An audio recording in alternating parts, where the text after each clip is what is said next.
wabarakatuh. Selamat sore. eh, Sampai jumpa lagi di eh, Rumah Baca Anak Nagari.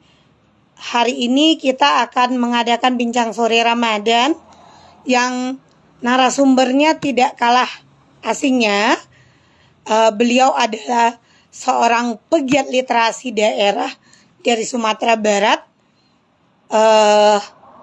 Yang tema kita nanti membaca cerdas, menulis kreatif, membangun budaya literasi sejak dini. Beliau adalah Ibu Eva Yanti SS MPD. Nanti teman-teman, Ibu Eva belum bergabung. Oh, sudah bergabung, ntar kita terima permintaan. Oke.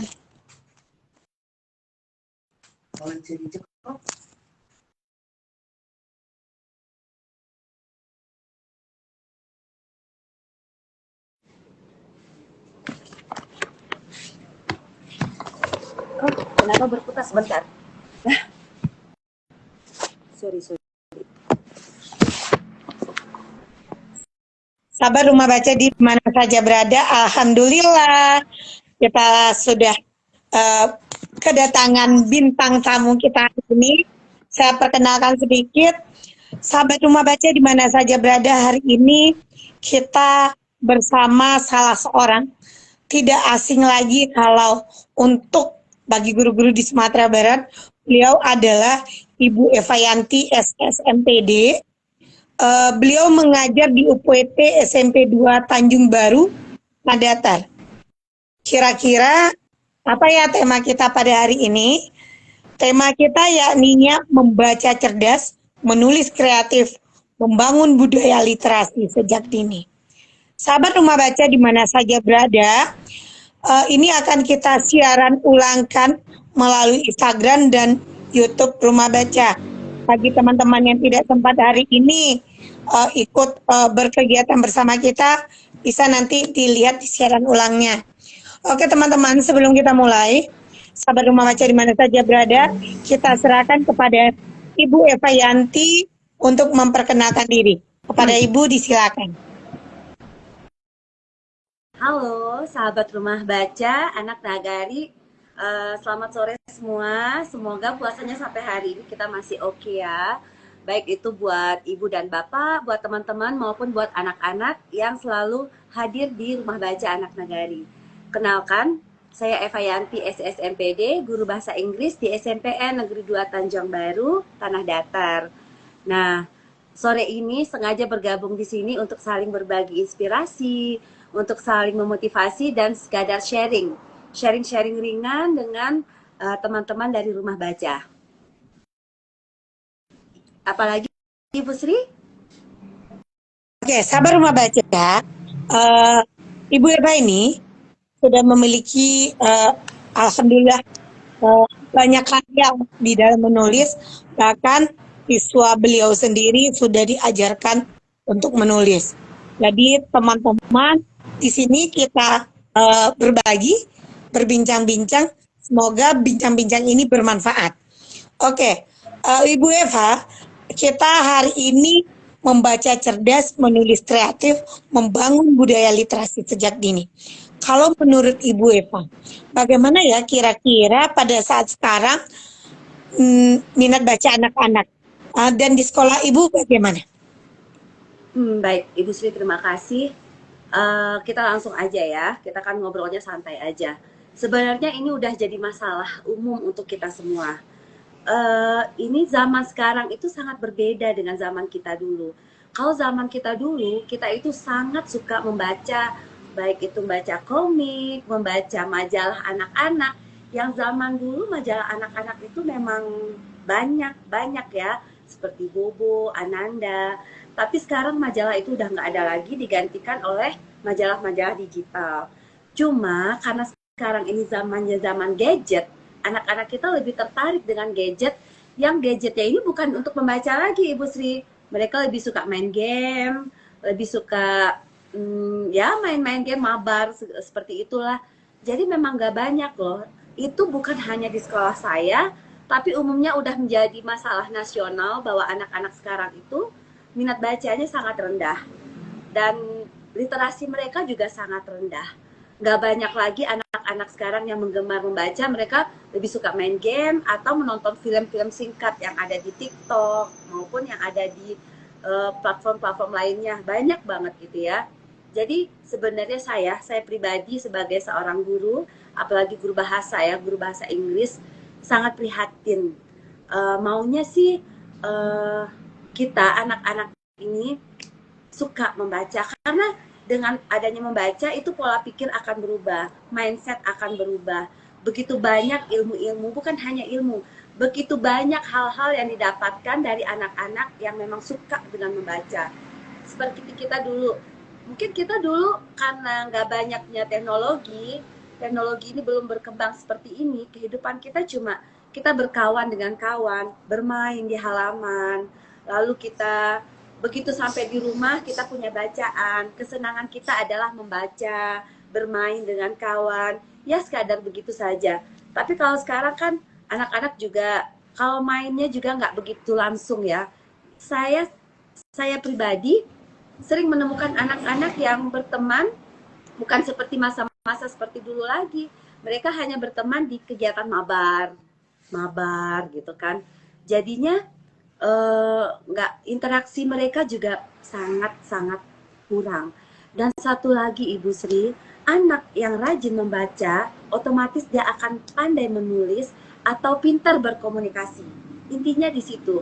Kita lihat anak-anak kita sekarang itu kalau untuk masalah komunikasi itu eh, bisa dibilang kurang kurang bagus berkomunikasi, baik itu dengan guru, baik itu berkomunikasi dengan teman, berkomunikasi dengan orang tua. Mereka sepertinya untuk berkomunikasi itu hal yang berat, berkomunikasi secara langsung ya. Tapi mereka lebih menyukai berkomunikasi menggunakan WhatsApp. Nah, itu yang sering saya temukan. Nah, oleh karena itu saya sebagai seorang guru cukup prihatin. Jadi saya juga kalau Ibu Sri ya sekarang alhamdulillah sudah punya rumah baca. Kalau bagi saya ini hanya mimpi. Ibu Sri tahu dong mimpi saya dari 5 tahun yang lalu. Pengen banget punya rumah baca di Semoga rumah. terus. Iya, udah 5 tahun yang lalu loh Bu Sri kita ngobrol-ngobrol. Itu rencananya sampai hari ini tuh tetap tetap ada di kepala. Udah disiapkan semuanya, tapi mungkin karena terkendala ini dan itu masih belum berdiri, masih belum berdiri. Tapi itu memang udah ada dalam rencana.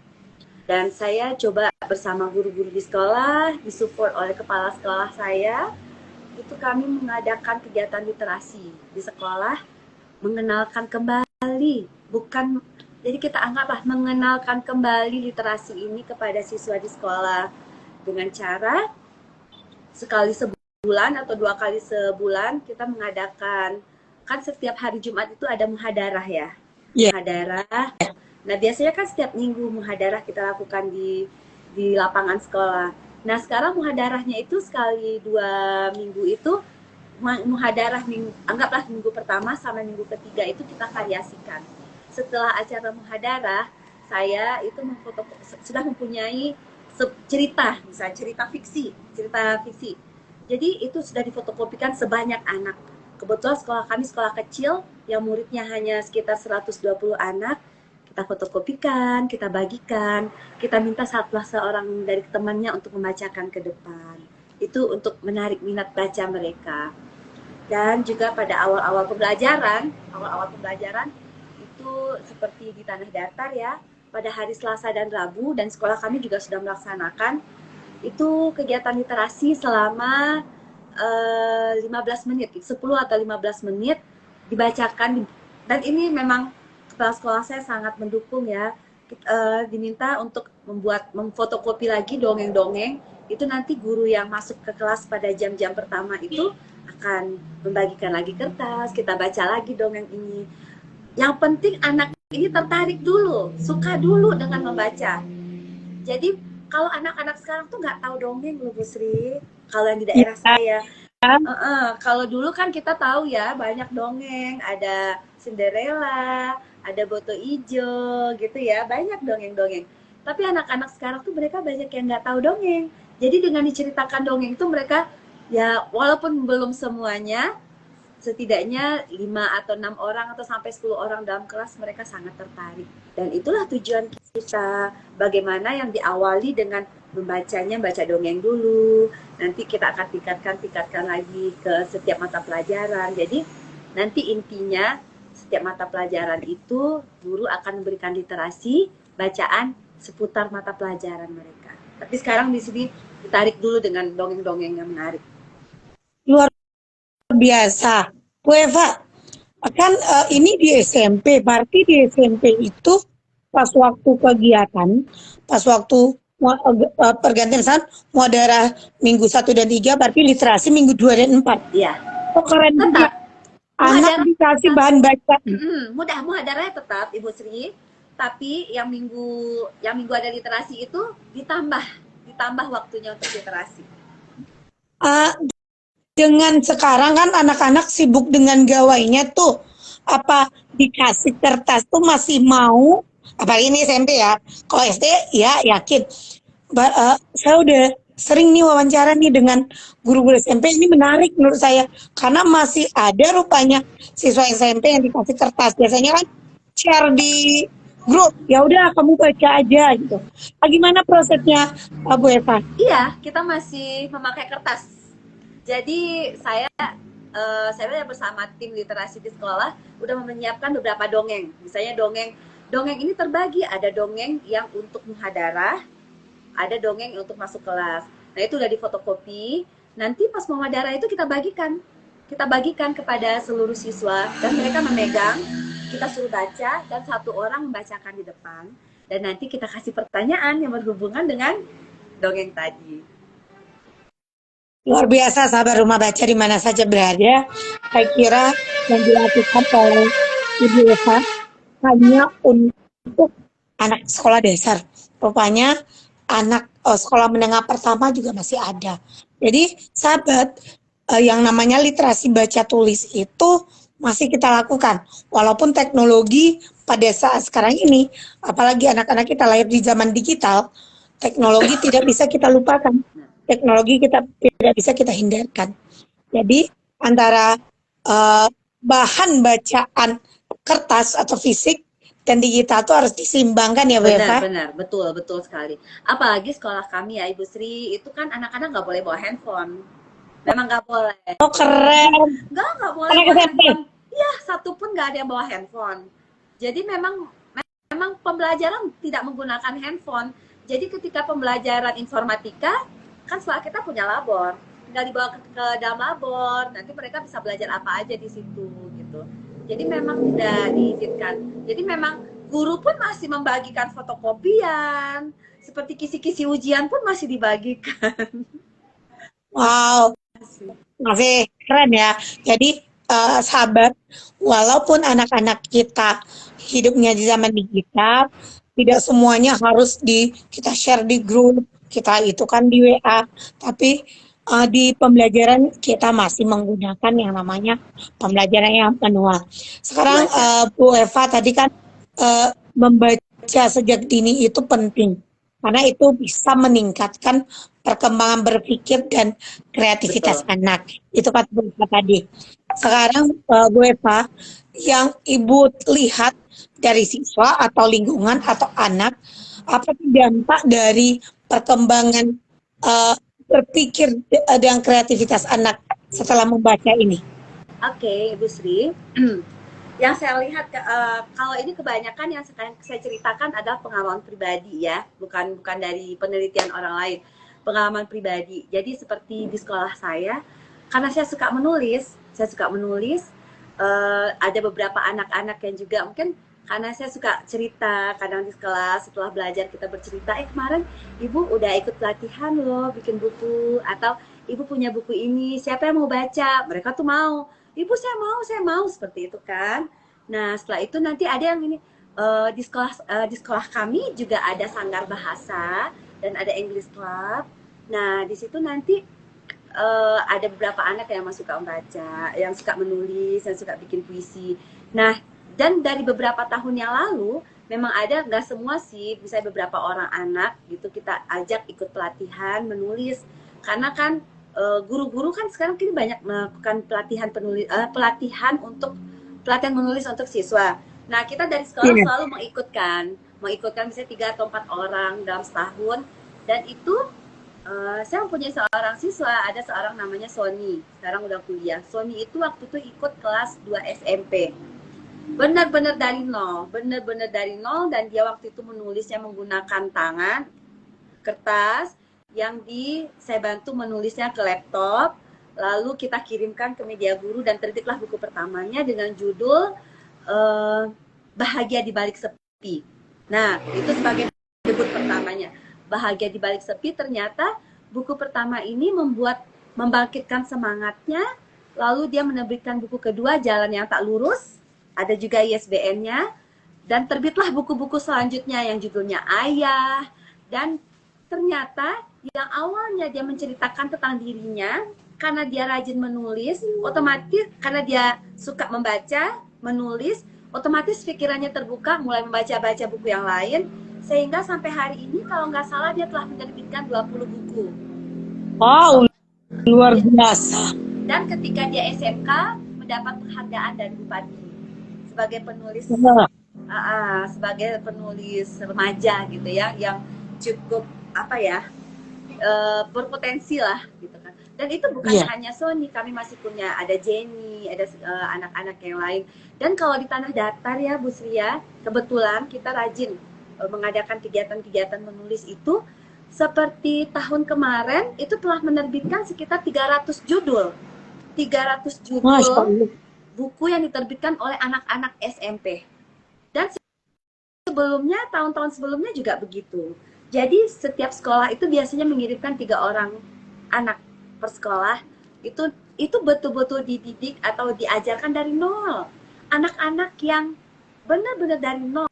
Nanti kan diajarkan cara menulis cerpen, segala macam.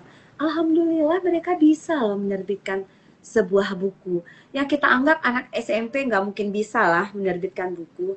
Ternyata kreativitas mereka tuh di luar pikiran kita loh. Anak-anak sekarang itu, jangan kita pernah beranggapan mereka itu nggak bisa apa-apa.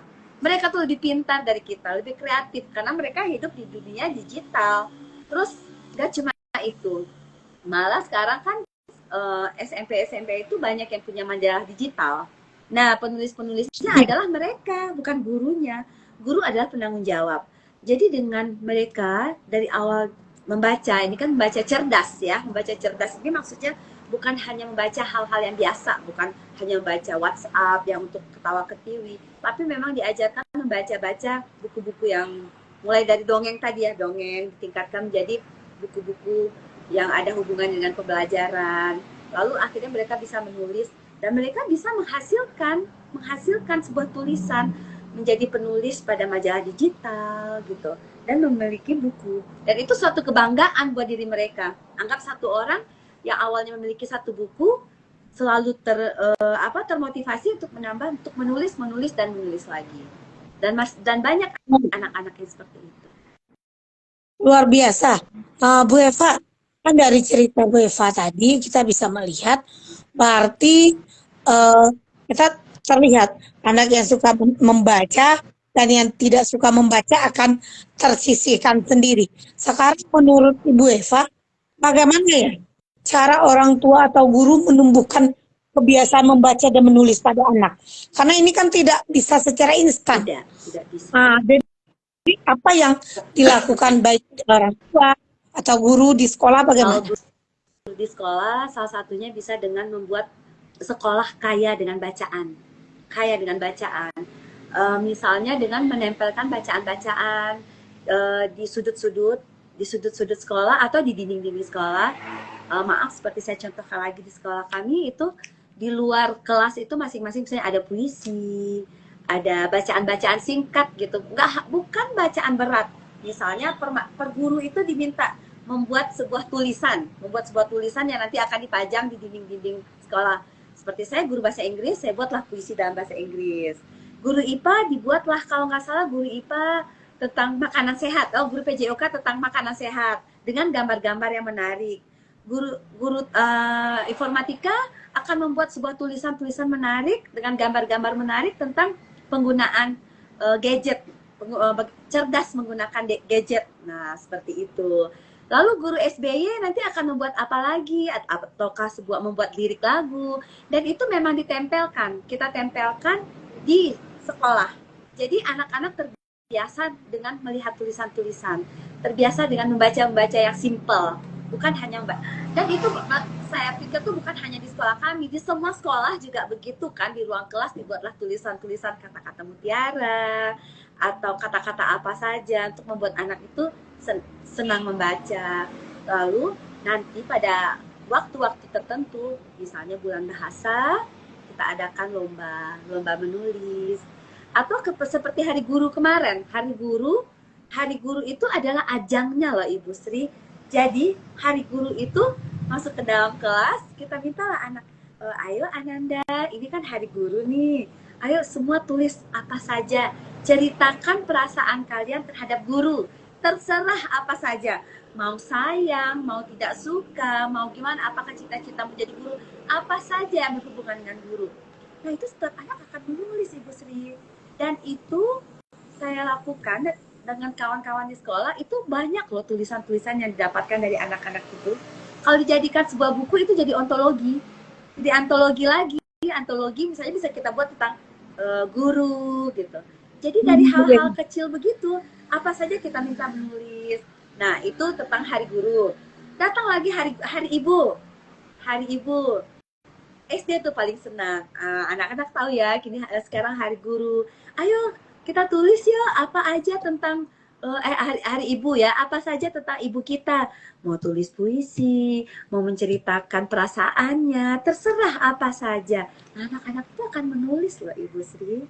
Walaupun singkat. Keren, sahabat membaca di mana saja berada. Jadi intinya ini dimulai dari dini. Karena tugas orang tua di rumah, sedangkan tugas guru di sekolah. Tugas guru di sekolah itu ceritanya Bu Eva kita dengar tadi tidak menulis yang berat-berat. Mulai dari mana yang anak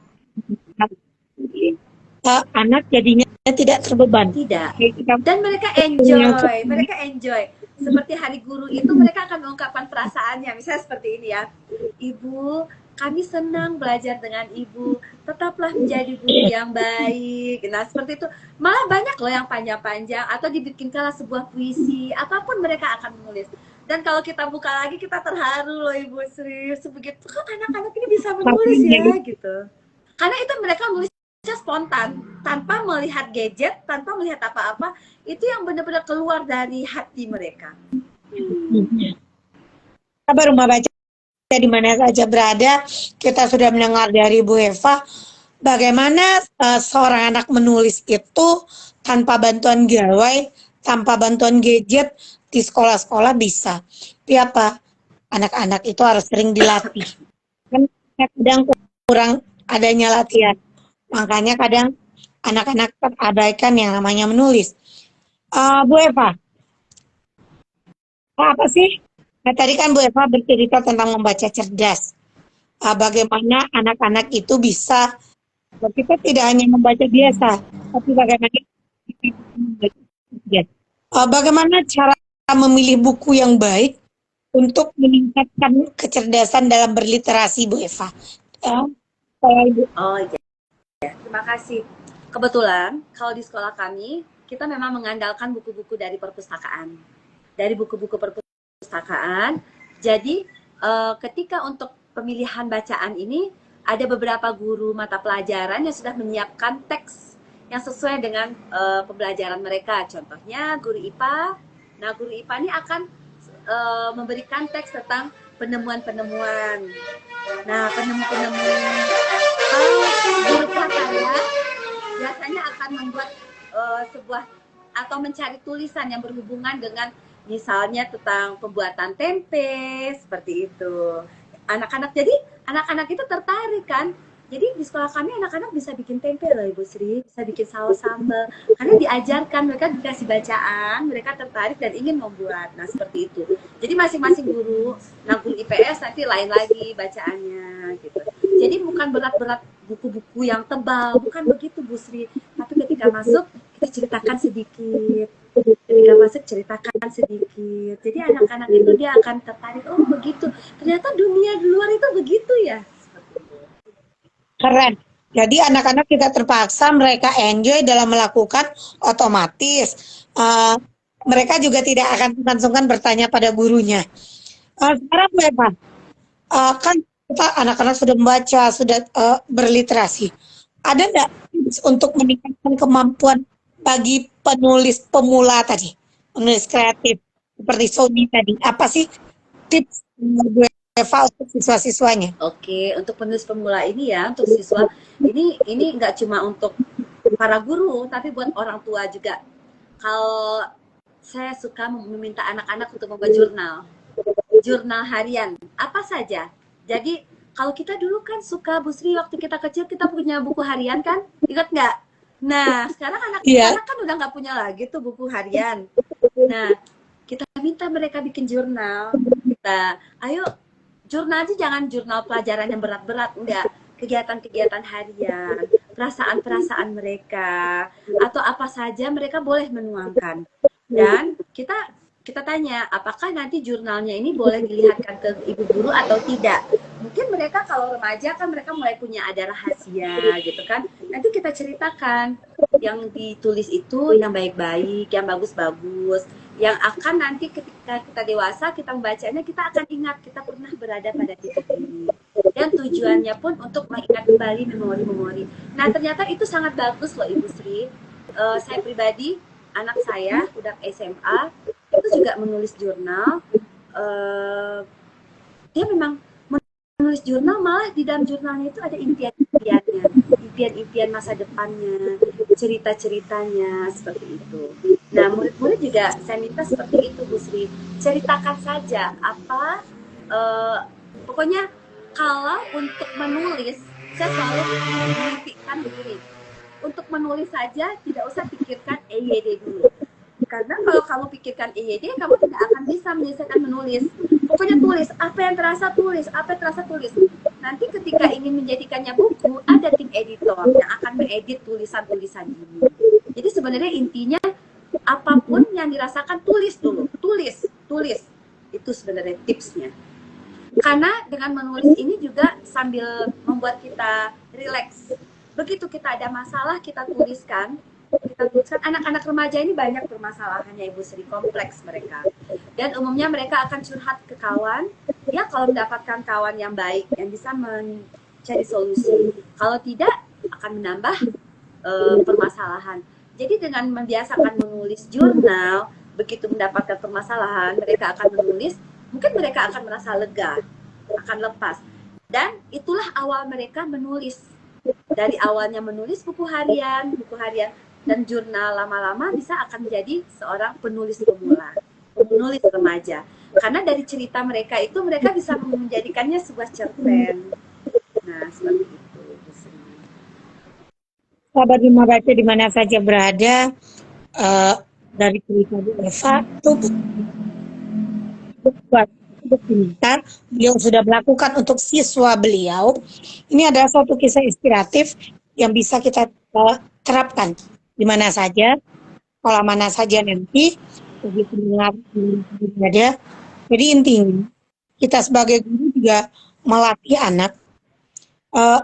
Silakan anak Anda menulis.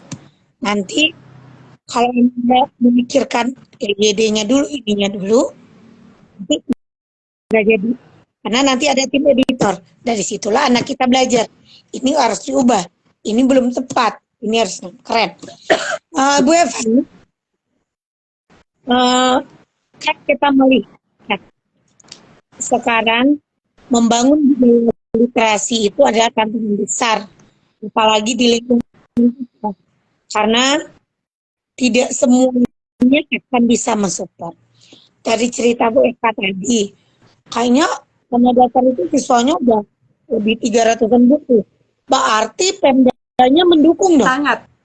Jadi saya bagaimana pemerintah terhadap literasi, baik untuk literasi untuk guru, untuk siswa. Terima kasih. Bagaimana Bu Sri, tadi terputus, bisa diulang lagi pertanyaan? Nah, untuk apakah pemerintah itu mensupport untuk kegiatan literasi, itu yang pertama. Yang kedua, aku dengar tadi siswa ikut itu. Bagaimana sih pemerintah mensupport siswa ini? Apakah hanya sekolah saja atau bagaimana? Atau diadakan di bagaimana? Apa sih yang dilakukan oleh pemerintah? Karena tidak mungkin dong suatu daerah bisa membukukan sekian banyak buku kalau pemerintahnya tidak disupport. Kalau menurut Baik, terima kasih. Alhamdulillah Ibu Sri, pemerintah Tanah Datar sangat mensupport sekali kegiatan menulis ini. Dimulai dulu dari saya ingat sekali beberapa tahun yang lalu, waktu Bupati masih almarhum Bapak Irdinansyah. Bapak Irdinansyah ini sangat mendukung literasi. Saya masih ingat waktu itu diadakan kegiatan menulis di Hotel Pusako Bukit Tinggi yang pesertanya adalah guru-guru SMP dan guru SD setanah datar. Waktu itu kita guru-guru ini membayar pribadi karena ingin memiliki buku. Dan ternyata ada beberapa siswa yang ikut, padahal itu untuk guru, tapi ada beberapa siswa yang ikut. Kalau tidak salah kalau dari sekolah saya waktu itu 4 orang, lalu ada lagi sekolah SD 1 orang, ada lagi dari SMK kalau nggak salah jumlahnya 10 orang. Ibu Sri tahu nggak apa yang dilakukan oleh beliau? Beliau mengatakan begini di hadapan guru-guru. Untuk anak-anak sekolah ini, saya yang akan bayarkan. Tolong panitia keluarkan kembali uang anak-anak pendaftaran ini.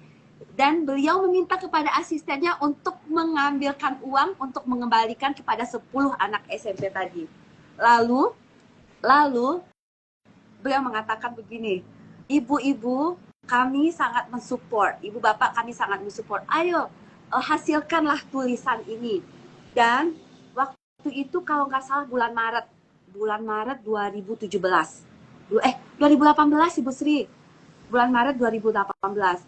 Dan itu bulan Maret ya, dan Ibu Sri tahu bulan Mei saat Hari Pendidikan Nasional itu, kalau tidak salah 300 buku lagi, 200 buku yang diterbitkan oleh guru-guru yang ikut pelatihan ini dan anak-anak itu. Dan kami disambut di rumah dinas beliau, dan masing-masing guru ini mendapatkan piagam penghargaan, termasuk saya, dan anak-anak mendapatkan piagam penghargaan dari Bupati langsung sebagai guru inovatif. Nah, itu satu penghargaan ya. Lalu saya bersama kebetulan di Tanah Datar itu ada komunitas yang namanya IGPPL Tanah Datar, Ikatan Guru Penulis Penggiat Literasi. Nah, di sana saya bersama 6 orang kawan, 6 orang guru IGPPL ini membuat autobiografi tentang beliau.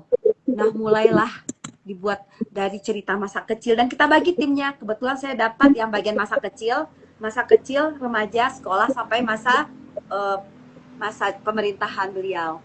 Tapi buku itu launching ketika beliau meninggal. Beliau meninggal sebulan setelah beliau meninggal, buku itu di launching, dan itu betul-betul rasanya sangat sedih, berat. Kami meluncingnya di Hotel Emersia. Di situ betul-betul diceritakan bagaimana seorang Bapak Irdinansyah itu yang memang dari kecilnya itu memang suka belajar dan memang sangat mensupport literasi dan orangnya sangat bagus.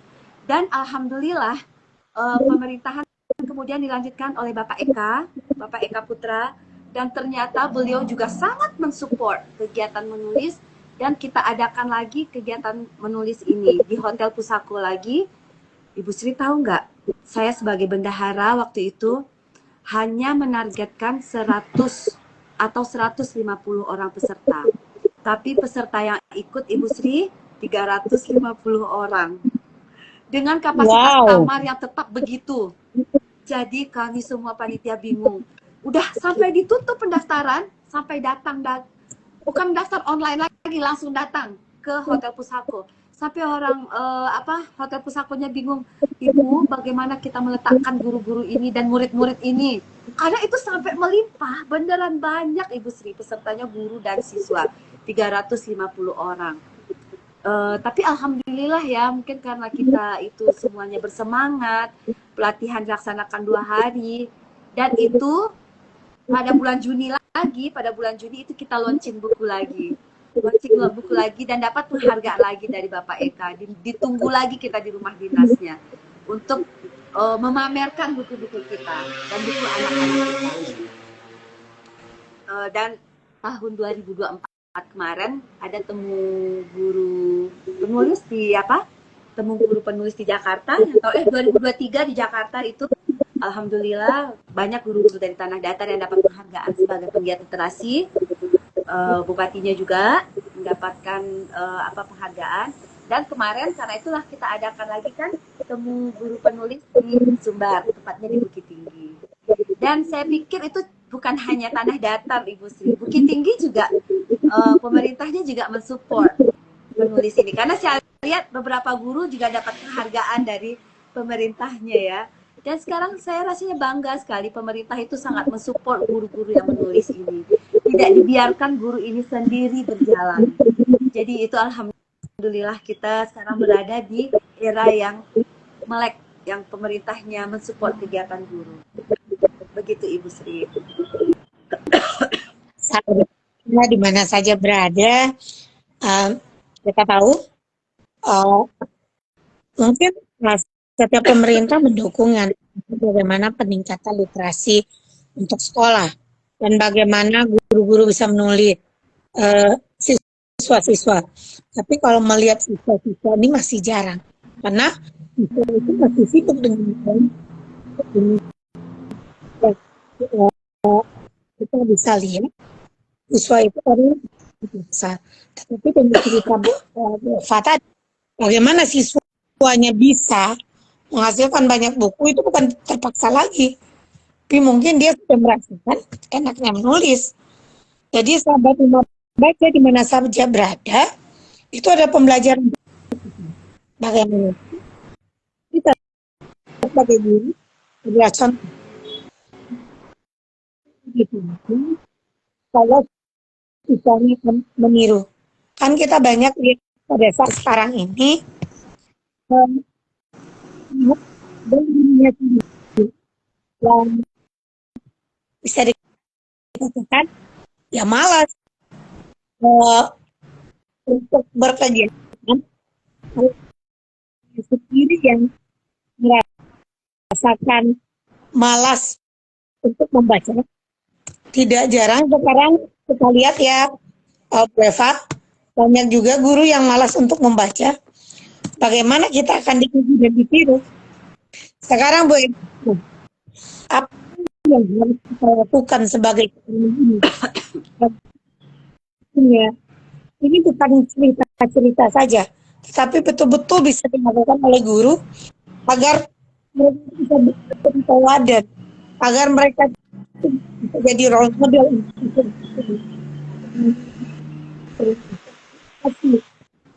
Tapi bagaimana sikap? Karena tidak jarang pada saat sekarang ini sikap dan karakter juga harus kita contohkan.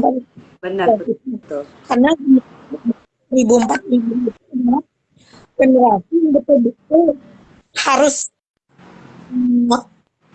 tahu 3 pertama bagaimana mereka berkarakter bagus, yang kedua bagaimana mereka menjadi literat dan berkompetensi.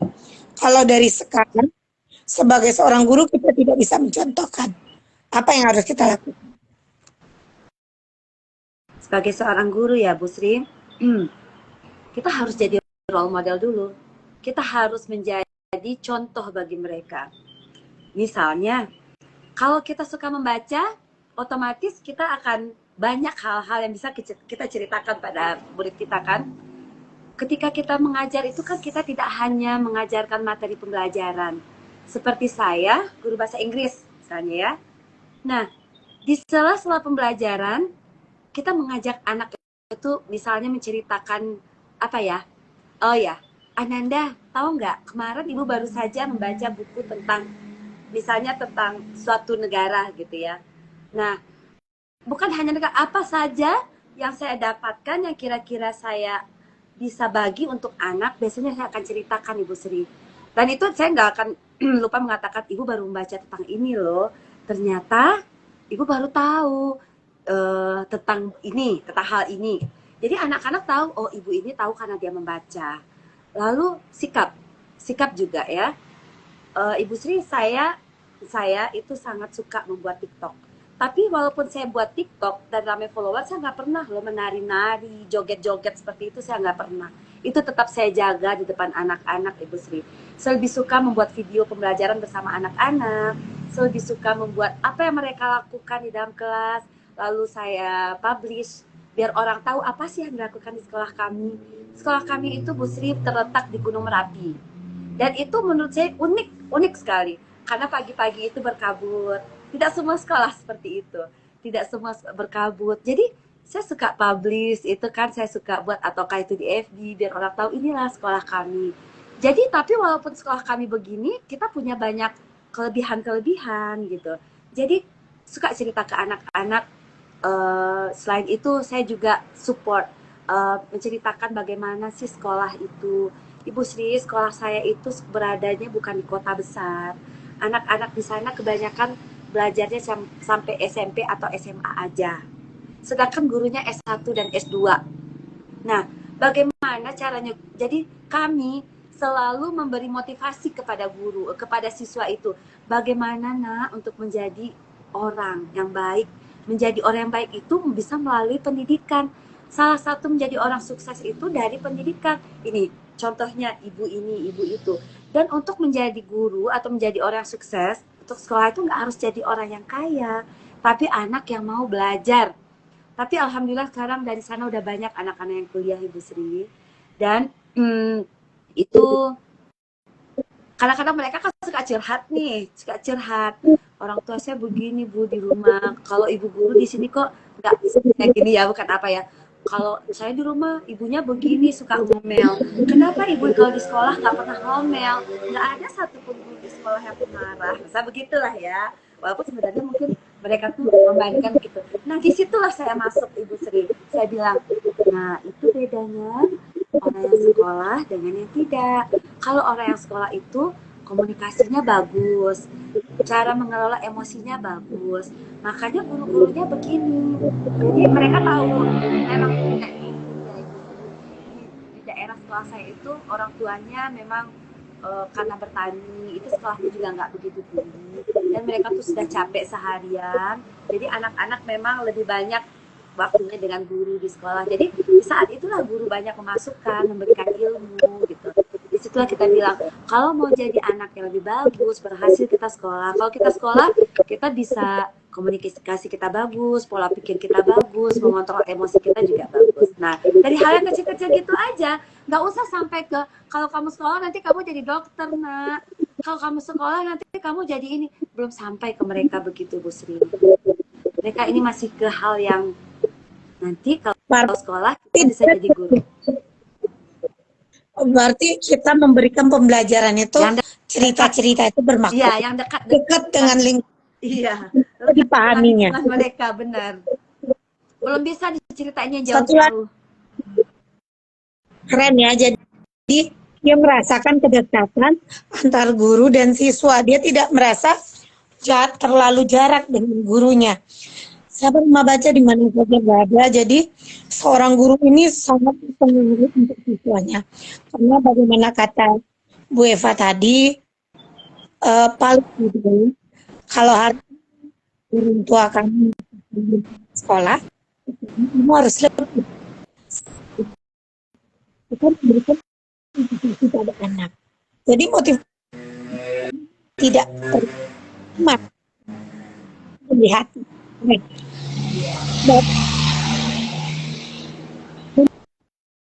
Idealisasi dini merupakan langkah penting dalam menciptakan generasi yang cerdas, kritis dan membaca dengan cerdas tidak hanya melatih pemahaman dan daya analisis, tetapi juga menumbuhkan kebiasaan berpikir reflektif dan inovatif. Sementara itu, menulis secara kreatif membantu anak-anak mengekspresikan ide, memperkaya imajinasi, serta meningkatkan Ya, betul. agar literasi ini berkembang dengan baik. Diperlukan dukungan berbagai pihak, keluarga, sekolah, lingkungan, dan pemerintah. Salut dengan pemerintah tanah datar yang begitu antusias untuk kegiatan-kegiatannya. Sahabat, akses terhadap pembacaan yang berkualitas, metode pembelajaran yang benar, serta kebiasaan membaca dan menulis yang menyenangkan membantu anak-anak menjadi individu yang gemar membaca. Dengan demikian, membiasakan membaca, menulis sejak dini, tidak hanya membangun keterampilan akademik, tetapi juga karakter yang lebih terbuka, kreatif, untuk masa depan. UEFA, karena kesimpulan sore ini dan closing statement-nya. Membaca cerdas bisa meningkatkan imajinasi dan kreativitas anak. Dan seperti Bu Sri bilang tadi, dengan menulis bisa menggali ide-ide, bisa menuangkan perasaan, dan bisa menjernihkan perasaan dan hati serta pikiran kita. Dan memang literasi sangat diperlukan sejak dini untuk anak-anak. Karena anak sekarang adalah anak-anak yang pintar, anak-anak yang bagus. Jadi mereka itu harus mengenal literasi, harus mengetahui. Karena begitu banyaknya berita-berita di luar yang hanya terlihat judulnya saja. Kalau kita baca itu, Bu Sri, kalau kita tidak literat, kita akan sesat, tidak akan tahu makna sebenar dari berita tersebut. Begitu, Ibu Sri. Membaca di mana saja berada, semoga kegiatan hari ini bermanfaat dan betul-betul bisa dilaksanakan di sekolah teman-teman pendengar atau di lingkungannya. Semoga ini bermanfaat baik bagi kami, moderator dan sumber. Semoga kegiatan ini lebih silakan teman-teman lihat nanti di YouTube dan salam literasi. Salam literasi. Oke, assalamualaikum Bu Eva. Waalaikumsalam Bu Sri, terima kasih banyak ya udah diajak berbagi di sini. Sama-sama.